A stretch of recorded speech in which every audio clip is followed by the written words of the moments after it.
Hello, thank you for joining me here at African Professor One Unfiltered platform. Please subscribe, share with friends and family, and hit the notification bell so anytime I upload a new video, you'll be the first to get it.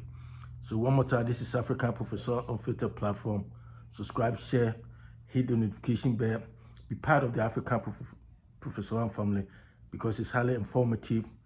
We don't sugarcoat anything. We just tell it like it is.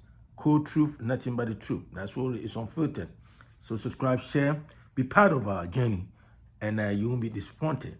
So today, me person me kasafa eni me humba me kambrofo kakra. Me kambrofo in the sense, as someone me ba be kano. Enipa no me reply as a response to the video. Madam Fupaya bi wo Canada or Sunny Bremen ra. About one guy be a friend Reggie Rockstone. Or this year, I say social media, kasa against it, fake Igbo kino se chief now or Ghana no. Or no, sir, Reggie Rockstone, if he say, from his, limited understanding of, unfolding issues or the issues surrounding the Igbo guy, no, if he say, and my air canning is bullshit. He said, there's some bullshit going on. Yeah, he right. He's damn right. There's some bullshit going on. And exactly that bullshit is exactly what he was talking. He is rather, making that point. Whatever he was talking about is the bullshit. That's exactly what it is. It's not what me or other people were talking about is the bullshit. It's rather what he was saying that there's some bullshit going on in on the social media. That particular reference was that exactly what he was talking about is the bullshit. That's exactly what it is. So I want to respond to that brother. I don't know him, and I know he doesn't care if I know him or not. And this is not relevant, but all that I'm trying to say is I don't know him that much, so I don't have anything to say about him, a personal life, wherever. No, I'm rather responding to exactly what he said about many of us on the social media. I have a YouTube channel, and I've made about 3 or 4, presentation about that fake Igbo chief in Ghana, that, he's destroying our social cohesion, our social unity, political stability. It's true. And so I have expressed my opinion about on so many occasions. So I feel like what the guy was saying, that brother Reggie Rockstone was talking about, it also impact me because that's also he trying to trivialize what we talk otherwise very important and sensitive issue. He trying to trivialize because guess what? I think he's trying to protect his self-interest. And I don't blame him because at the core of every human story, like I said, it's our self-interest. He has his self-interest because I've heard he and his family run some awache rice, that brown rice business. And so maybe I'm not surprised that the Igbo people patronize, his company or his restaurant. So he gets some money from them. They buy some stuff from him. So he got to protect that interest. He want to be on record for that at least he defended the Igbo people for his own selfish interests or whatever. That's how Ghanaians, majority of us do. We have Kwame Tuans, a lot of Kwame Tuan people in Ghana. What I mean by Kwame Tuan is traders. We have traders in Ghana, sell out people in Ghana, a lot of them. And so I guess they don't understand the profound impact of that Igbo guy in Ghana's, behavior or attitude. What is it that he's doing in Ghana and how it undercut or undermine the social cohesion of Ghanaian society as a whole. So when I hear some people like that, like brother Reggie Rockstone, trying to downplay or demonize many of us who are expressing our genuine concern about what is going on in the country, it's so sad. So when he talk about bullshit, it's rather what he's talking about is full of bullshit. You know what I mean? It is. It's full of bullshit. So this video, the title of this video is Brother Reggie Rockstone. You want to know what is bullshit? It is how people, Ghanaians like you, brother, Ghanaians like you, who should know better, rather allowed a fake Igbo chief to manipulate you to the point that many of you have lost your sense of reasoning. So you don't see the bigger picture. You don't see the long-term reverberation of what that guy's misbehavior, the Igbo guy's misbehavior on Ghanaian society as a whole. That is what it is. Because that's what I'm saying. Let me repeat this. I say, Brother Reggie Stone, you want to know what is rather bullshit? What is bullshit is how Ghanaians like you sit down for a fake guy like that who has self-imposed on him the title of a king in somebody's country, somebody's kingdom, right? To say that he's a king and to manipulate you to the point that, some of you guys' sense of reason has been thrown to the dogs. That is what is bullshit right here. So you talk about extensively about some bullshit going on, and you employ or you employ many of these so-called celebrities or famous people to come out and speak, about what some of us are talking about in terms of the misbehavior of the Igbo chief. That's you tripping, brother. You are tripping. I don't know. I don't know what you are trying to. What is it that you are trying to accomplish here for defending vociferously, for against some of us, speaking our mind, expressing our genuine concern about what the Igbo guy is doing. Let me ask you a question.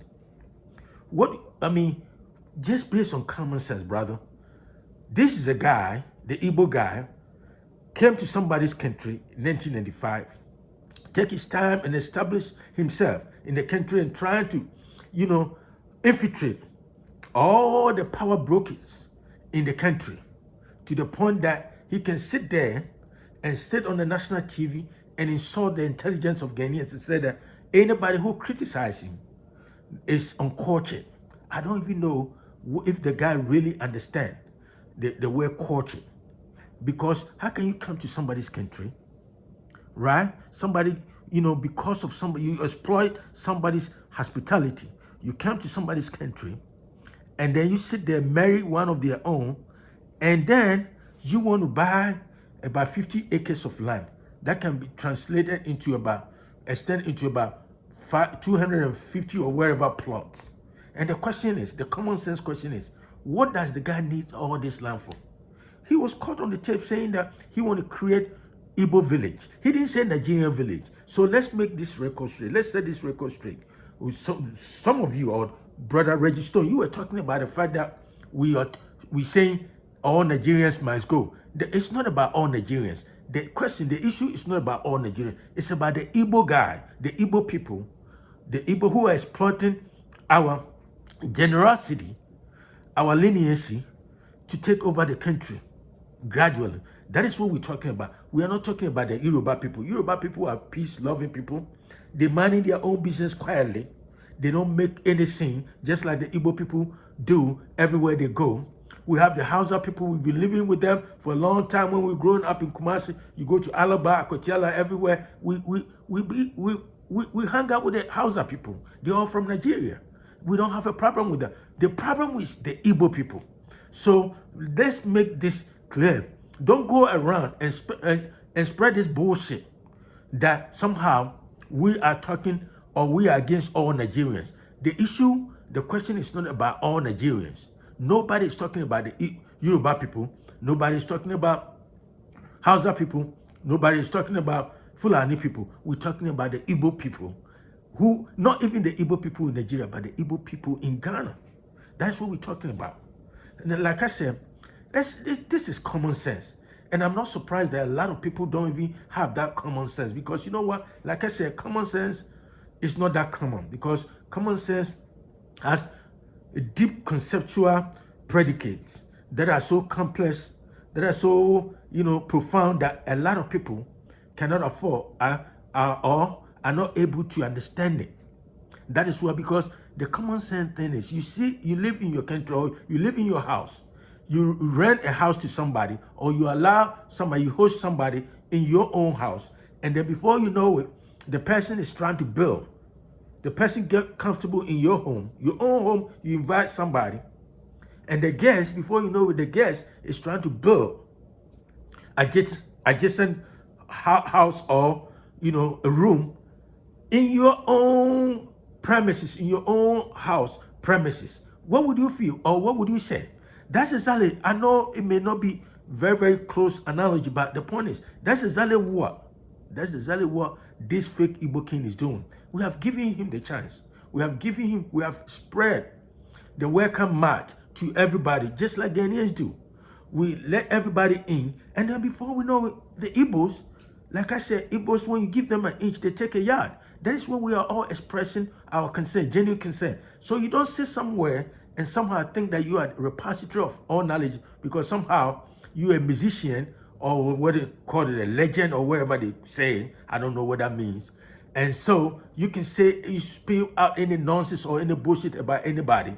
You know, Ghana doesn't belong to you only. And I'm not saying you say that Ghana belongs to you only, but if you look at it this day, the way you present your case or your perception about the whole issue, that's exactly what you're trying to say. That somehow anybody expressing our genuine concern about the misbehavior of the Igbo people in Ghana, somehow we're spinning out bullshit. It's rather you who are spinning out bullshit because apparently you have a limited understanding of what constitutes or what pass for xenophobia. You make that point that we are expressing or exuding xenophobic sentiment.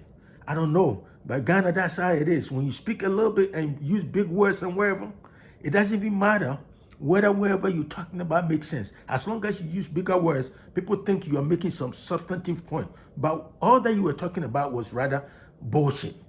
You talk about Pan-Africanism. Guess what? You know the guy who epitomized Pan-Africanism concept in Africa? Number one was Nkrumah, Ghana's first president. Nkrumah talked over and over and over about Pan-Africanism. Pan-Africanism, like I said, simply means a socio-cultural and political movement that seeks or attempts to unify and prepare or promote people of African descent globally or worldwide. And the basic assumption or underpinnings of, Pan-Africanism is the fact that somehow all Black people or people of African descent share some historical, cultural, and historical experiences. And because of that, we will be in a better shape if we all unite and fight or push back against neocolonialism and imperialism. That's basically what it is. And Nkrumah, the person who championed this in Africa in the early 50s or wherever, was Ghana's first president. But guess what? Even though Nkrumah was propagating, pontificating for African unification, all kind of stuff, we are all one, brothers and this and that, Nkrumah found the need to deport Alufa Laden and Amadou Baba. They are all Hausa politicians who were living in Ghana for a long time. Why did Nkrumah do that? Nkrumah did that because Nkrumah thought they were troublemakers, because those people have formed a political party called MAP, or Muslim Association Party. And that Muslim Association Party, aligned itself with NLM, National Liberation Movement, founded by Bafwa Kutu and JB Dankwa. You see, so Nkrumah saw that it was a threat to his political ambitions and political ideology. So Nkrumah deported them back to Kano in the northern part of Nigeria. The same time, there was a guy called Samuel Faliye. He was a Yoruba guy. He was also a opposition leader, a politician in Ghana from Nigerian descent, living somewhere in Brekum area in the Bron East. Nkrumah deported him too in the late 50s. So I'm saying all this to say that when you talk about, you mention Pan-Africanism, the concept that we all have to unite and Pan-African, they're all abstract concepts. So what I'm saying, the person who championed the cause of Pan-Africanism, Nkrumah, even found a need to deport some Nigerian brothers when he realized that their ideas or their behavior do not align with his political, direction or trajectory. So what? And I don't blame Nkrumah. I'm saying that at some point in time, all human beings will look for our interests. So we are expressing our interest too.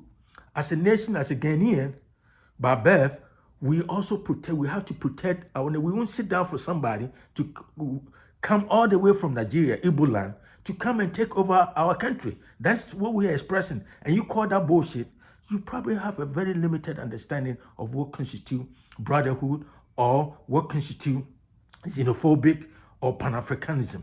Because we sit here and engage in all this abstract concept and look the other way for Igbo people to take over the country. Yes, they are doing it. Because if somebody wants to come to your country and then buy about 50 acres of land, about 250 plots of land. What do you think the person is trying to do? He didn't say all Nigerians. He always keep talking about his people. His people means Igbo people. Everywhere you go, Igbo people go, they want to create a scene. That's what they did in Finland, of all countries. And last year, November 29, they declared United States of Biafra, led by Simon Ekpe. There's a guy called Simon Ekpe who, tagged himself, labeled himself as Prime Minister in exile. This question of Igbo or Biafra country or Biafra land has been settled long ago in the late 60s. That's what triggered the Civil War. They have, Ojukwu renounced the fact that they want to secede from Nigeria. They are all one country. Why is it that Igbo people, everywhere they go, they just want to show off? They just want to create a scene. That is what the Igbo guy in Ghana is trying to do. And you guys seem like you have been, blinded to some of the obvious fact of life, and these people are taking advantage. They are like that. The Igbo people, when you give them an inch, they take a yard. So we don't care what you think. What your limited understanding, brother Reggie Rockstone, that somehow we talk some bullshit going on. The bullshit going on around in the social media is what that utterances, that unguarded utterances you make. That is what is bullshit. It's not rather many of us who are trying to pretend or trying to make sure that we safeguard the interests of Ghanaians, yet unborn. That is exactly what we're doing. So if you want to know who is bullshit, it's rather you, people like you, who will sit down for a Nigerian or Igbo, not even all Nigerian, Igbo people to come to Ghana and somehow take over Ghana gradually. Install sub-chief here, a sub-chief there, and all kind of stuff. And you don't see anything wrong with this bigger picture? Something wrong with you, brother. So that is what I have to tell you. So if you want to know what is bullshit, it's rather you who spew out bullshit about things you don't know or things you don't have a profound understanding of. So one more time, this is African Professor. Subscribe, share with friends and family. I'll talk to you another time. Have a great day. Bye.